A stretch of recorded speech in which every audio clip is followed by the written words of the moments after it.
The Discayas, due to their uncooperative behavior now, there's absolutely no chance that they can even become state witnesses anymore. Diyos ko po. Dahil Does it mean that just because nag-ombudsman kayo, ay biglang hindi nyo na po susundin si Supreme Court? Sinusunod namin.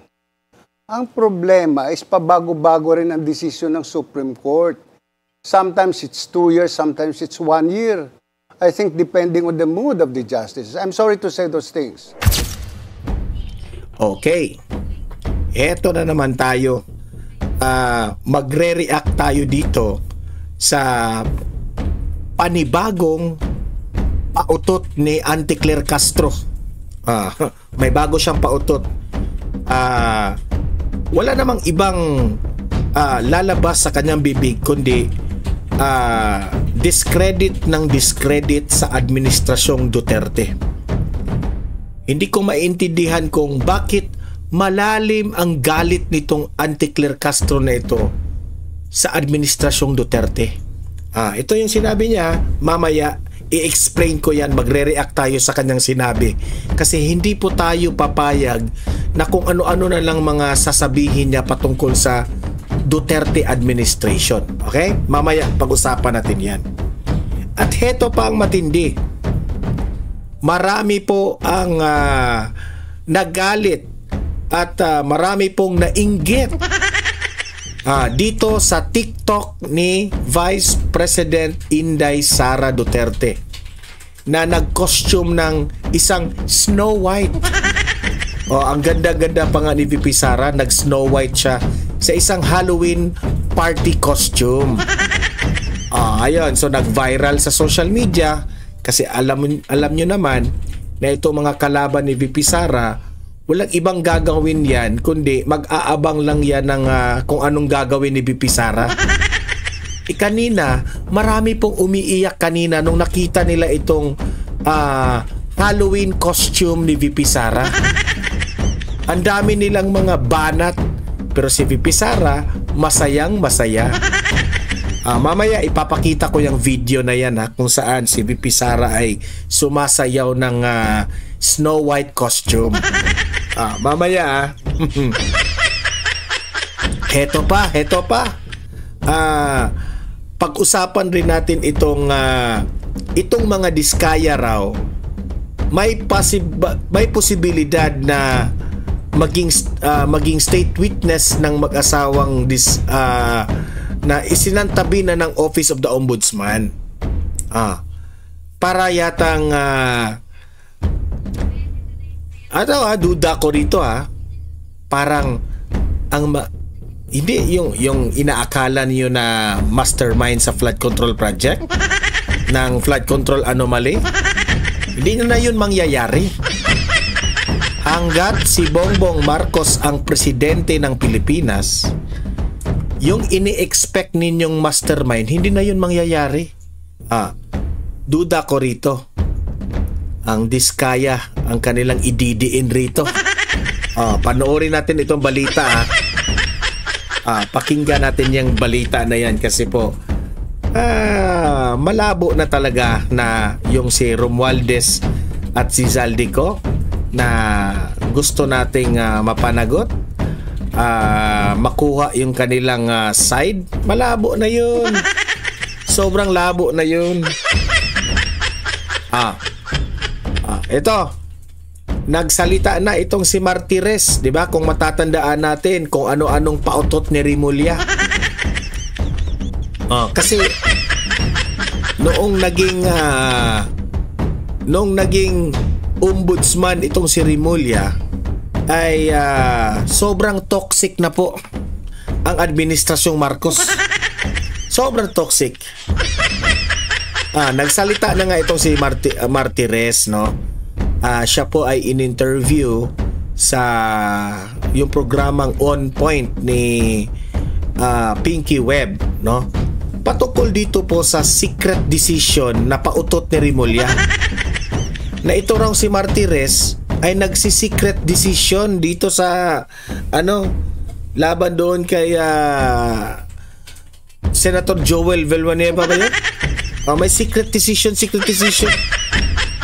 Kung ano-anong mga pautot nitong si Rimulya. Now, ito ngayon, sinagot ito ngayon ni Martires sa isang interview ni Pinky Web. Mamaya, panoorin natin yan at magre-react tayo. Okay? Pero guys, bago natin ito pag-uusapan lahat, help me po muna na i-like at saka i-share itong video na ito para guys, kakalat ito sa taong bayan. Okay? Sabay-sabay muna tayong mag-like and share sa Donmar TV. Itong video na ito, like and share. 1, 2, 3, go! Okay, naka-like and share na ba lahat?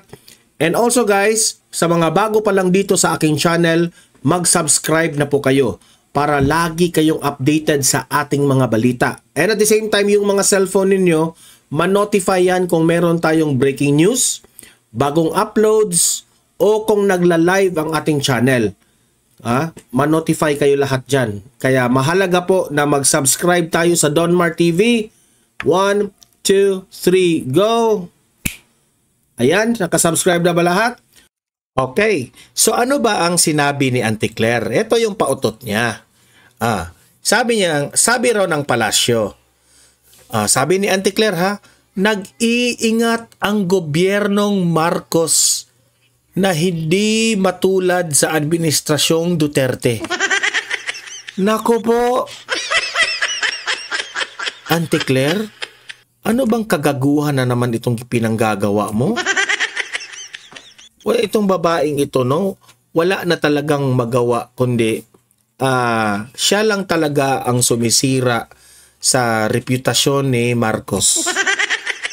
Totoo yan, kasi ewan ko lang kung bakit sobrang bitter at sobrang inggit na inggit itong si Auntie Claire Castro sa administrasyong Duterte. Pero duda ako rito. Itong si Auntie Claire Castro kasi inggit na inggit sa administrasyong Duterte kasi kahit anong gawin ng administrasyong Marcos ay hindi talaga nila malalamangan ang mga ginagawa ni Duterte. Kaya, tama yung sinabi mo, Auntie Claire, ang gobyernong Marcos ay hindi matulad sa administrasyong Duterte. Kasi for short, hindi ninyo kaya. Yan ang totoo. Alam niyo ba, Auntie Claire, ang alam lang nito ng administrasyon na ito, blame ng mga administrasyon. Biniblame nila yung administrasyong Ramos. Biniblame nila yung administrasyong Arroyo. Biniblame nila yung administrasyong Pinoy. Biniblame nila yung administrasyong Duterte. Yung administrasyong Marcos, kayo na ang magaling. Kung tutuusin pa nga, ang pinaka-worst na administration, ang Marcos. Marcos administration. Totoo yan. Tingnan nyo, wala nang gustong mag-invest dito sa Pilipinas. Tapos ang hindi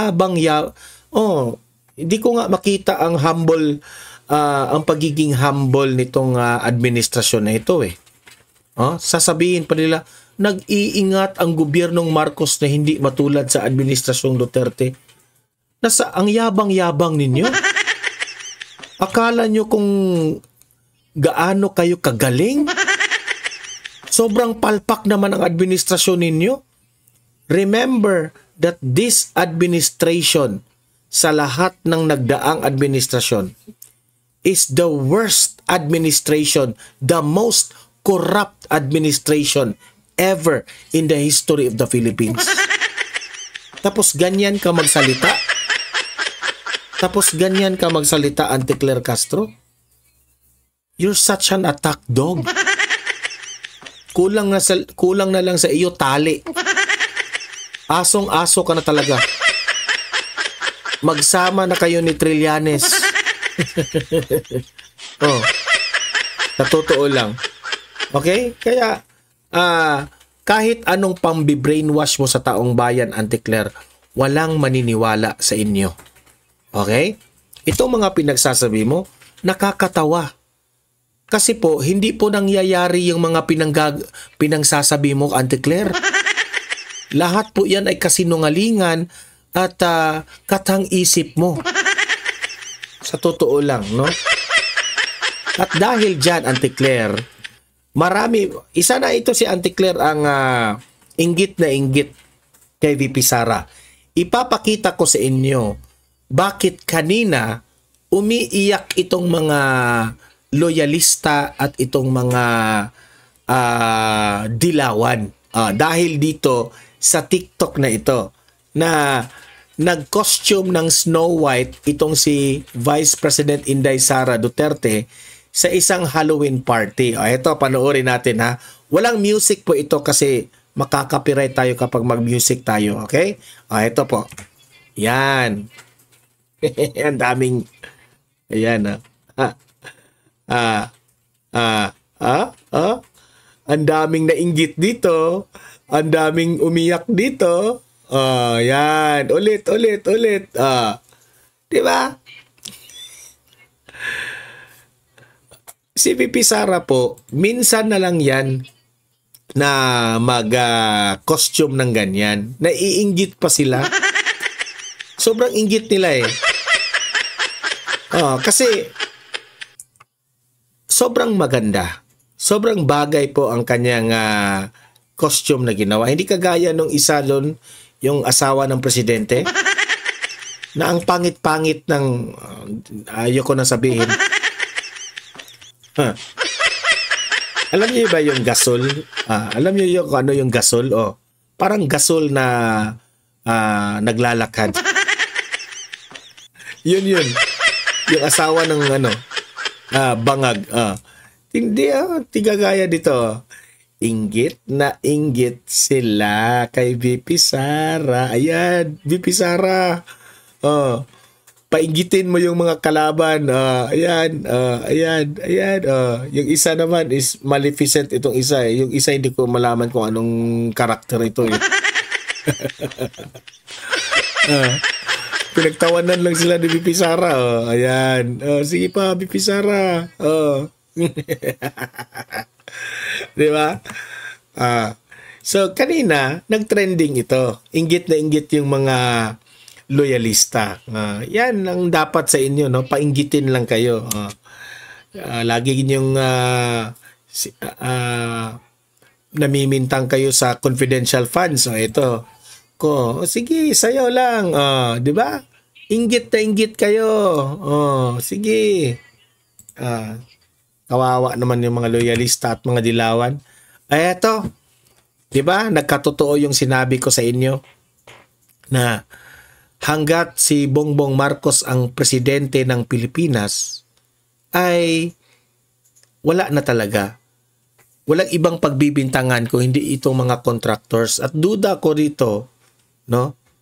Para ilayo si Zaldico at itong si Martin Romualdez dito sa flood control anomaly, parang ididiin ha. Ako, analysis ko ito. This is my opinion. Parang ang mga diskaya ang ididiin rito lahat. Di ba? Ito, panoorin natin. Wala nang dahilan ang Office of the Ombudsman para gawing state witnesses ang mag-asawang Curly at Sara Diskaya. Dati sinabi ko yan. Siguro nag-back out at hindi na gustong makipag-cooperate itong mga Diskaya sa gobyerno kasi sila yung nafe-feel nila na sila yung ginigipit. Duda ako ha. That's my opinion. Kasi instead na kung matino pa itong gobyernong ito, no? Dapat poproteksyonan ito sila Diskaya. Tapos they will ask Diskaya, sino ang mga congressman na binibigyan ninyo? Di ba? Kasi sila yung mga nakakaalam na sino yung mga binibigyan. Pero sila ngayon ang dinidiin. Kasi ang mga Diskaya po, hindi po sila makapag-project kung hindi dahil dito sa mga kongresista. Di ba? Dahil dito, nagkaisa siguro ito mga congressman kasi mahirap na kapag nasa posisyon ka sa gobyerno and especially na kaalyado mo ang presidente.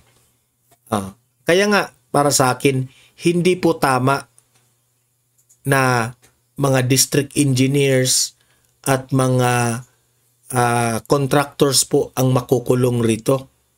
Kasi kung sila yung makukulong, hindi pa rin natin masusolve ang corruption. Because the corruption started with the congressmen. So sila dapat yung ikukulong natin para masampulan at matakot na lahat para wala nang mag-corrupt, di ba? Pero kung mga contractors ang ikukulong nila, wala. It will not solve the corruption. Kasi sa totoo lang, galit na galit ang taong bayan na itong corruption na ito, no? It all started with the congressmen. Hindi po gagalaw ang mga contractors.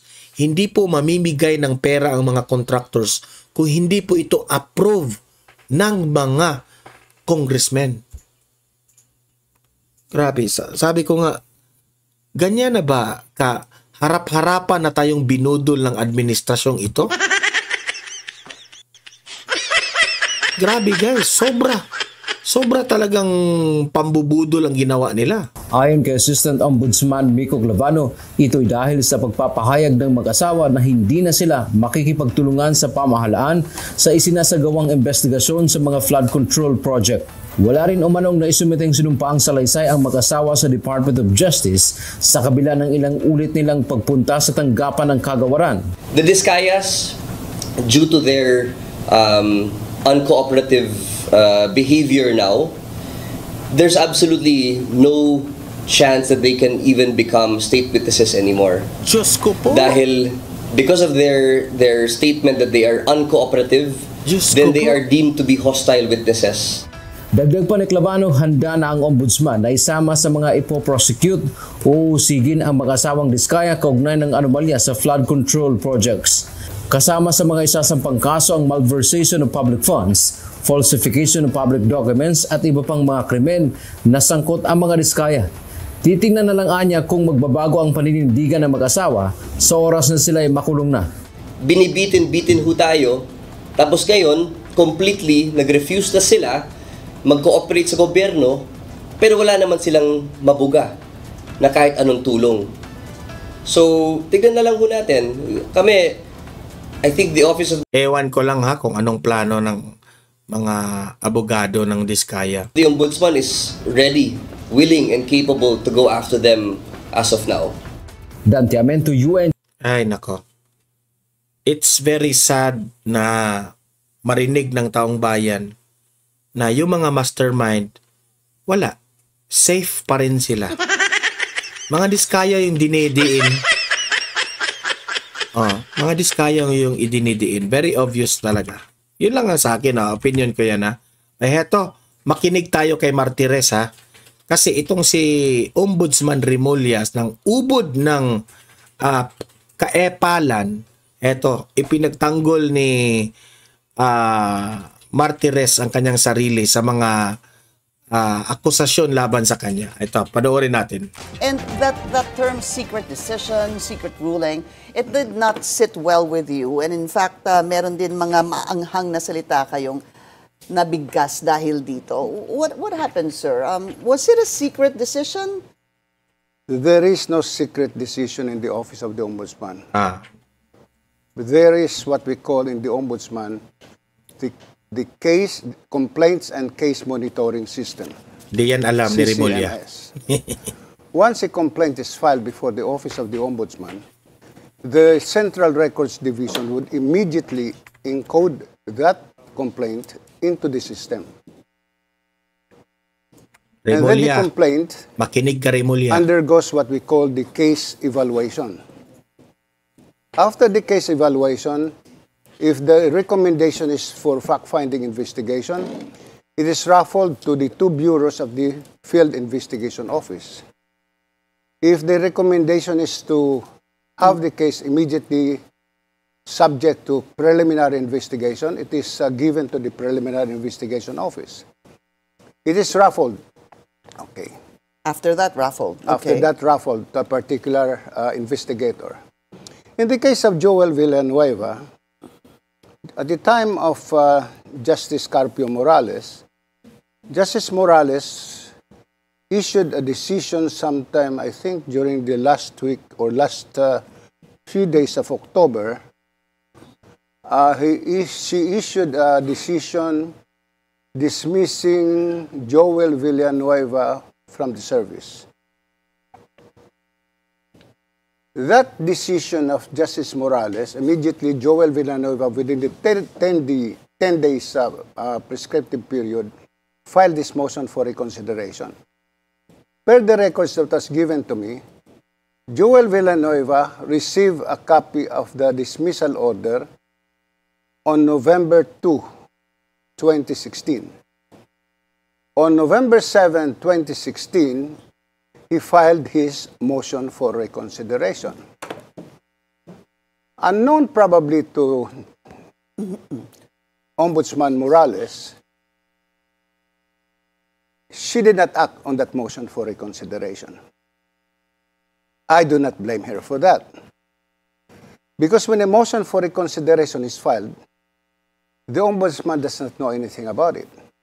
It goes immediately, it is filed with the Records, Central Records Division. The Central Records Division forwards it together with the records to the handling investigator. So unless the handling investigator will notify his or her director and the assistant ombudsman concerned, and the assistant ombudsman will tell the ombudsman will not know anything about it. Malinaw yan ha, Rimulya. The only reason I discovered about this motion for reconsideration is that about a few months after I assumed office in 2018, I asked for a ombudsman-wide inventory of cases. What is that? I have to inventory all pending cases before the office of the ombudsman. So doon namin nakita, mayroon pa ng pending motion for reconsideration. So this was already in 2018? 2018. That's right, okay. Okay. So I asked my assistants to have this follow up this motion for reconsideration. Another case is similarly situated. The motion for reconsideration was finally recommended for approval on July 31, 2019 by the Graft Investigation Officer. Then it was approved by the director of the Bureau and recommended to me for approval sometime in, I think, July. That cannot be. You said July 31, 2019, there was a decision. And it was asked for your approval. It cannot be in July 2. Hindi pwede. Kasi sabi niyo po July 31 yung decision. No, July 31 is the date when the Graft Investigation Officer finalized. Yeah, okay. Okay, July 31. The Assistant Ombudsman forwarded the same to me September, August, July. I think a few days after it was submitted to her. And then I approved it sometime in September of 2019. 2016, I think I approved it, and then on 2017, we informed the Senate of the existence of the... Sorry, sir. Sorry, medyo nagkakagulo na po tayo sa dates. This is very important because there's, I think, a prescriptive period by which a ruling, an MR, has to be resolved. Yes. This is very important because basically from your last statement, you said that there was a finalized decision on July 31, 2019. Tapos pagkatapos sabi niyo po, you must have decided on this sometime September 2019. Approved, okay. Kasi bumalik po kayo sa 2018. Okay, approved on 2019. All right, September, and then, that's it. That's it. Okay. September 19 would be the date that the MR was decided upon, wherein you reversed the decision of the former ombudsman. Yes. Is this well within the 2-year prescriptive period by which an MR should There is no resolve? prescriptive There's period none, sir. in the Office of the Ombudsman. This is the problem, actually. The Office of the Ombudsman is just performing executive functions. We call it executive functions because it only conducts preliminary investigation. The Office of the Ombudsman is not a regular court.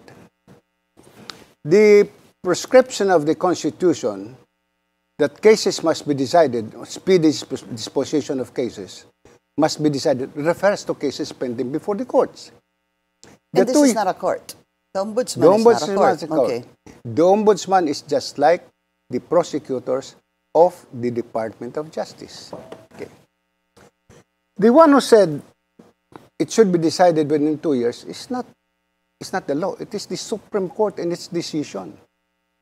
That the ombudsman, any decision of the ombudsman beyond the 2-year period is considered as inordinate delay. Okay. Funny thing is, last year, or I think this year, Sorry, sir. Were you a member of the Supreme Court when it ruled that any decision by the Supreme Court must be, the ombudsman must be decided upon within the 2-year period? Otherwise, kung hindi po ay inordinate delay. inordinate delay? Miyembro mo ba kayo ng Supreme Not yet. Court? No, it all started with the TATAD doctrine. Okay. TATAD has 3 years. The ombudsman was given by the Supreme Court 3 years to complete its preliminary investigation.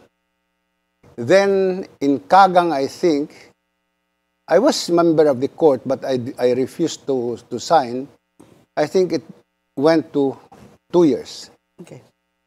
But this is a Supreme Court decision telling the ombudsman what to do. And is that wrong? If the Supreme Court says in one case that it cannot, there is no inordinate delay with respect to decisions or preliminary investigations of the Department of Justice, then why is it that it is wrong for the ombudsman, to go beyond the 2-year period? Okay. You cannot compare cases before the Office of the Ombudsman with cases pending before the Department of Justice.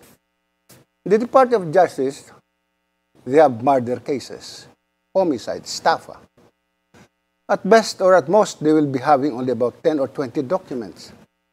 In Ombudsman, when you're investigating a violation of the Anti-Graft and Corrupt Practices Act, you're talking of hundreds of documents.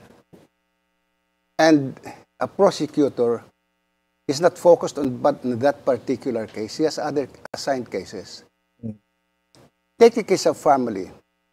There are, I think, about 10,000 pages. You have to review each and every voucher with respect to the transactions in family. Who are the signatories? What is the amount involved? So magkaiba yung ginagawa sa ombudsman sa preliminary investigation kaysa ginagawa sa DOJ. Document-laden ang mag-imbestiga ng graft cases. When I was not yet with the Office of the Ombudsman, I had the same question, ba't ang tagal? Especially when I was still with the Sandigan Bayan, I always ask the prosecutors, ba't bang tagal ng inyong investigasyon kasi? Kaya kayo na inordinate delay. I did not understand. I only came to understand when I was appointed as Ombudsman. But Ganun then it's pala. almost, sir, as if you're not following or you're not in agreement with what the Supreme Court said, that more than 2 years is it's inordinate delay. Does it mean that just because nag-ombudsman kayo, ay biglang hindi nyo na pong susundin si Supreme Court? Sinusunod namin. Ang problema is pabago-bago rin ang desisyon ng Supreme Court. Sometimes it's 2 years, sometimes it's 1 year. I think depending on the mood of the justices. I'm sorry to say those things. I might be cited in contempt by the Supreme Court. But that's true. They can look into the decisions on inordinate delay. So are you saying, Ombudsman, that the Supreme Court at times decides that 2 years is inordinate delay, and then sometimes they'll say that 1 year is inordinate delay? The Yes. reason I'm asking that is because it's as if there's no clear and cut decision by the Supreme Court. That's at Apparently. least what I'm getting from you. Apparently. I'll give you a case. The case of, I think, Philcoa, involving Danding Coangco and others. The case was brought to the Supreme Court 30 years ago on certiorari. So the one that was pending before the Office of the Ombudsman at the time of Justice Carpio Morales, they decided to archive the case because there is the case before the Supreme Court was not moving. Then about last year, the Supreme Court said, there is no case. the ombudsman must now dismiss the case. It's because it has been sleeping in the office of the ombudsman for 30 years. Hindi ho sa ombudsman natulog yung kaso sa Supreme Court. Sino kami para lumaban sa Supreme Court? That is it. Okay. Let's go back to this case, sir. Because if I were to go back to October 2016, decision of Ombudsman Conchita Carpio Morales, nag-MR po si Senator Joel Villanueva within 10 days. He received it November 2, nag-MR po siya November 7. So we'll stop the clock there at November 7, 2016. This is important, sir, because basically the decision of the Ombudsman yourself was finalized September 2019. Ibig sabihin po, 3 taon ito, more or less. 2 years. 3 taon natulog sa ombudsman. But not during my time. Yes, kasi 2018 po kayo pumasok. Okay. Pero ibig ko sabihin, in terms of this inordinate delay na 2 years supposed to be, now you're saying there are other decisions. If we were to understand the 2-year inordinate delay, lumampas na po ito sa 2 years between you and the former Ombudsman Conchita Carpio Morales. Would that be correct, sir? Well, I don't think we will fall under that category of inordinate delay. Why? Because the decision is favorable to Joel Villanueva. So Joel Villanueva will not be crazy enough to go up to the Supreme Court and say, there's inordinate delay. There is inordinate delay, so my case should be dismissed. Dinismiss na ng ombudsman. Okay. All right. So, kasi sa kanya manggagaling yung question on inordinate delay, the person who is the subject of the case. So, let's go back to the question on the issue on secret decision. Bakit ho ba, alam ko po sinagot nyo na to, pero kailangan lang pong ulitin, why was this not publicized? Okay. The Constitution says that matters or decisions arising from cases that were investigated by the Ombudsman has to be publicized under certain circumstances. That is also what the Ombudsman Act says, that under circumstances, the Ombudsman shall publish the decisions. So who decides under what circumstances, under what conditions must the Ombudsman?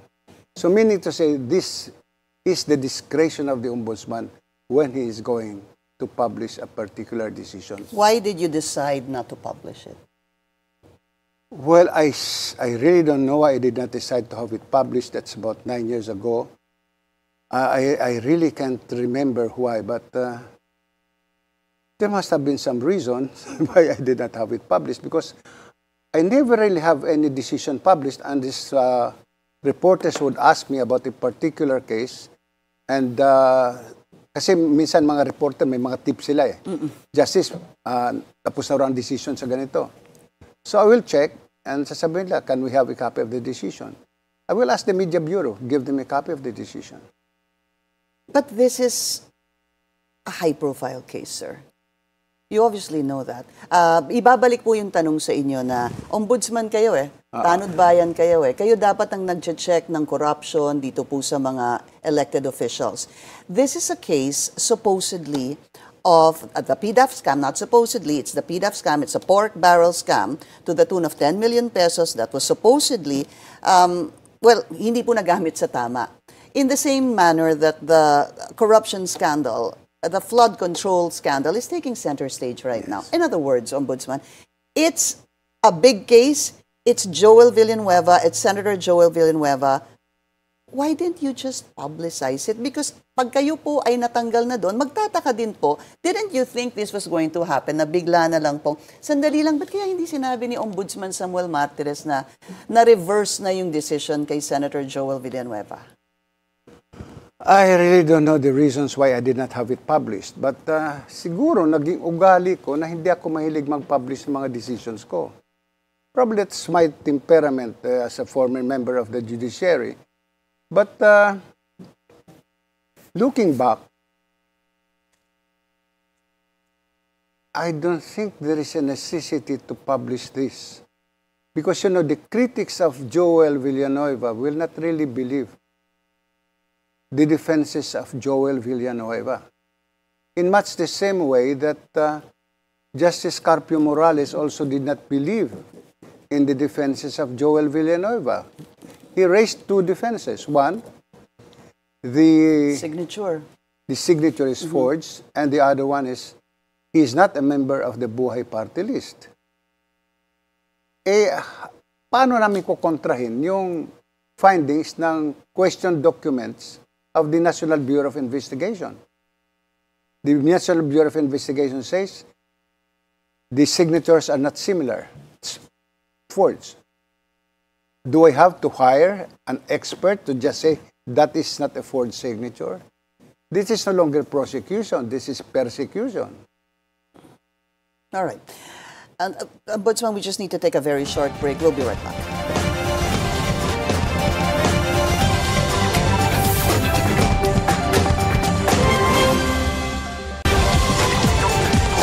All right, welcome back. Still with us, former Ombudsman Samuel Martirez. Very quickly, sir, because ito pong kay Senator Joel, because you reversed the decision. Sabi mo nga, kung magka-inordinate delay issue should be coming from Senator Joel.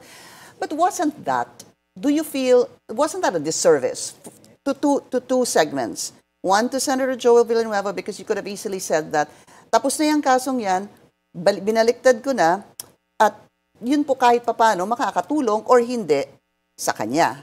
Because right now, sir, because hindi nyo po pinablicize yan, you didn't publish it, you can go on X and all that, and it'll say, meron ka pang kaso sa PDAF, dapat tanggal ka sa pwesto, dapat wala ka doon. Hindi ho ba nagkulang kayo sa kanya, number one? And number two, hindi ho ba kayo nagkulang din sa publiko dahil this is of national importance? It's important to the Filipino people. It is, after all, the people's money. Again, as mentioned a while ago, this is something that we're very all interested in. Yes, I understand. I know that. As I said, I really don't know what made me decide not to have it publicized. But I am so sure that we informed the Senate about this. Joel Villanueva knew also about it. Why he did not have it published? Dapat matuwa siya, di ba? Ni-reverse yung Carpio Morales. Bakit hindi niya pinablish din? Bakit hindi niya binigay sa reporters? The only instance he was talking about the reversal was in 2022 when he was running for re-election. That was the time he was talking about the reversal of the decision. So nagtataka rin ako, bakit hindi siya, napakadali, bibigyan mo lang sa reporter, oh. Why didn't you, sir? How No, about si you? Joel, Yeah, I saying, know, but why didn't you? Nung nagtataka po kayo, why didn't you? You were No, still nagtaka lang ako noong, ngayon lang. Nagtataka ko, bakit noon, I was asking, mayroon ba lumabas sa dyaryo? Sabi nila, mayroon. Kailan? 2022. So nagtataka ko, bakit wala bang 2019? I kept on searching. Wala bang 2019 na nilabas si Joel Villanueva that his case was decided by Conchita, was reversed by the present ombudsman? Wala eh. It was only in 2022 when he started talking about it.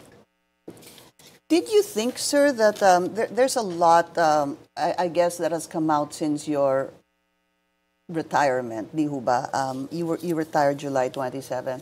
Una-una, of course, yung SALN, much talked about that there were prohibitions by the Ombudsman Samuel Martirez para makuha yung mga SALN. I know that, sabi mo nga, sa Supreme Court may certain consent, kailangan ng consent sa House of Representatives, etc. And then the new ombudsman, lifted the restrictions and made it, appears to be easier to get a copy of the SALN. Looking back, sir, do you still stand by that decision of yours to put restrictions Yes, in the SALN? yes. You don't regret this? No. Why? The Republic Act 67713 was enacted in 1989. In 2012, we have the Data Privacy Act. So practically, yung sinasabi sa 6713 na i-divulge mo lahat, pati kaluluwa mo, sabi sa Data Privacy Act, hindi po pwede yan. Okay. Well, the new ombudsman says, ilalabas. You're only limited to the SALN of the president, the vice president, the members, local officials, members of the constitutional offices like the ombudsman, the civil service, the COA, the provincial governor, the mayors, Yun, counselors. Vice Governor. Oo. Ngayon, last Saturday, the Office of the President said no. It should only be released upon valid and justifiable reasons. And it should be redacted. So, ibig sabihin, alam din ng Office of the President na you have to also, because this will compromise actually the safety and security of the government official involved. Eh kung i-release mo lang, kahit sino pwede pwede mag-access sa SALN. But then, dapat ho bang baguhin si 6713, si Republic Act 6713? I mean, it's quite simple to me as a non-lawyer. Public officials, employees have an obligation to accomplish and submit declarations under oath of, and the public has a right to know their assets, liabilities, net worth, and financial and business interests, including those of their spouses and unmarried children under 18 years old of age living. I can go down, but sir, yun lang ho talaga yung nakasulat eh. Yes. Obligation eh. Yes, that is why I was saying, after I issued that guidelines, because the only requirement is get the consent of the government official. I was telling Congress, can we not just amend 6713 na ang magbibigay mismo sa taong bayan yung government official concerned in a redacted form. Hindi mo na kailangan pa pumunta sa ombudsman, pumunta sa judiciary na pahingi ng salin Hindi na na mo gano'n. dapat hingin. Dapat siguro they should just present it. There should be a Precisely, report. I was asking Congress about it.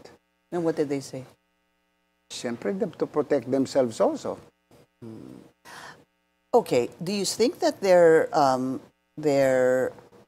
prohibitions or restrictions were more than what you actually implemented? Kasi that was your first order of business, ni ho ba? When you sat as ombudsman.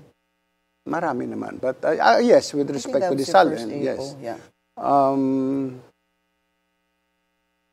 Kasi, sir, ito, idagdag ko lang, kay Senator Kiko Pangilinan, I want to put that up on the screen. Ang sabi niya po, unahin na niya to Ombudsman Remulla, unahin niya ilabas yung SALN ni dating Ombudsman Martires mula nang umupo ito bilang Supreme Court Justice hanggang sa pagbaba nito sa pwesto bilang Ombudsman itong 2025. Baka sakaling magkaalaman na bakit tutol ito sa paglabas ng SALN?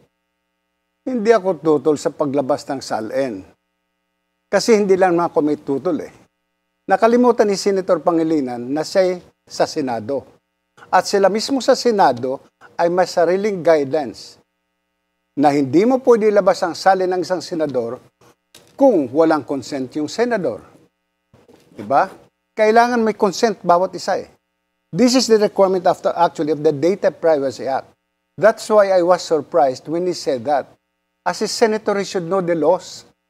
Alam niya dapat yung Data Privacy Act has practically amended or repealed the requirements in 6713.